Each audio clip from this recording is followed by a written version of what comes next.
Or sometimes resolutions and statements of condemnation are simply not enough.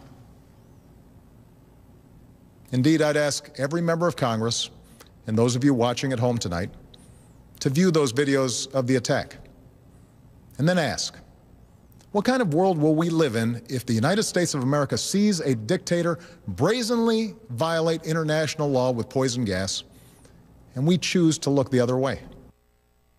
President Obama's blunt message to members of Congress tonight. I want to go back to Washington now, where Wolf Blitzer is with Senator Rand Paul, one of the toughest critics of President Obama's Syria plan.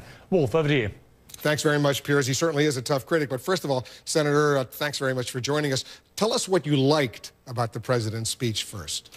Well, you know, I think he made a good point that atrocities occurred. You know, that there was something awful that happened, the gas attacks. You can't watch them without having a great deal of sympathy for the people. But I guess my first response to that is, well, gosh, the guy who did this deserves death. I mean, the death penalty for killing civilians. Bashar al-Assad. Yeah, but I mean, the president's plan is to leave Assad alone. Well, do you think he should go in there and try to kill him? Well, the thing is that I think his plan, though, is to spare Assad, to leave the regime in place.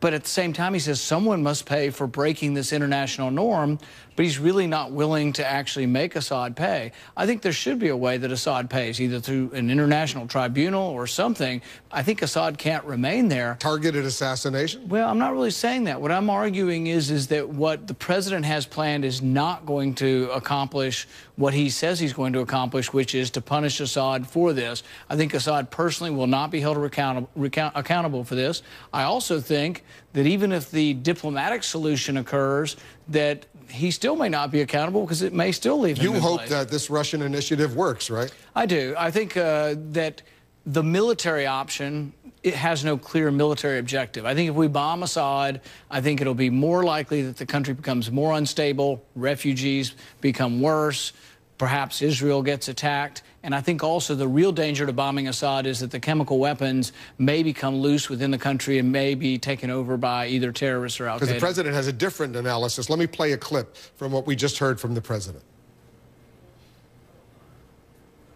Get involved at all in a place that's so complicated and where, as one person wrote to me, those who come after Assad may be enemies of human rights. It's true that some of Assad's opponents are extremists. But al-Qaeda will only draw strength in a more chaotic Syria if people there see the world doing nothing to prevent innocent civilians from being gassed to death.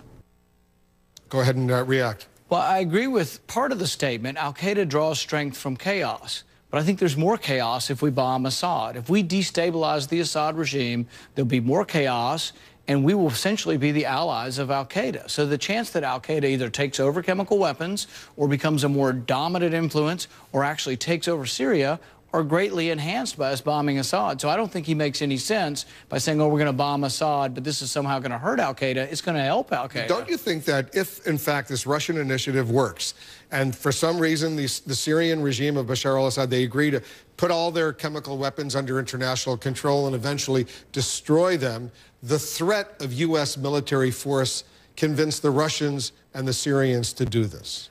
Maybe. The alternative explanation is, though, that the people who've been wanting to bomb Assad for the last 3 weeks, we would have never gotten to this possible diplomatic solution. So you welcome the president's decision to go to Congress? Yes, absolutely. That's the constitutional manner. You have to have congressional authority before you go to war, unless we're in imminent danger. Is there any congressional authority, any resolution you could vote for?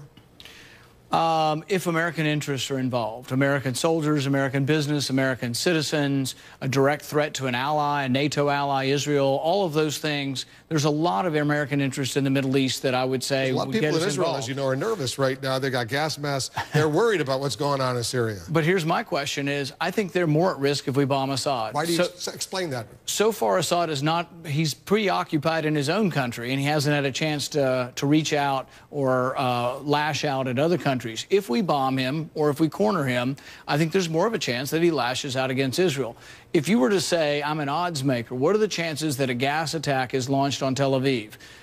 If we attack Assad, I think they're greater. If we don't attack Assad, I think they're less. That doesn't mean Assad gets off scot-free. I'm just saying that when we bomb Assad, you're going to create instability in the Middle East. Senator Pierce has a question for you. Pierce, go ahead. There's a really good tweet here from Nick Kristof of the New York Times, which sort of sums up what I think about this, really. It's not the basic message from President Obama's speech tonight that, you know, to any dictator, when you slaughter your people, just don't use gas. When you slaughter your people, repeat the last part of that? Don't use gas, and then that'll be fine. I mean, isn't that Well, the subliminal message here?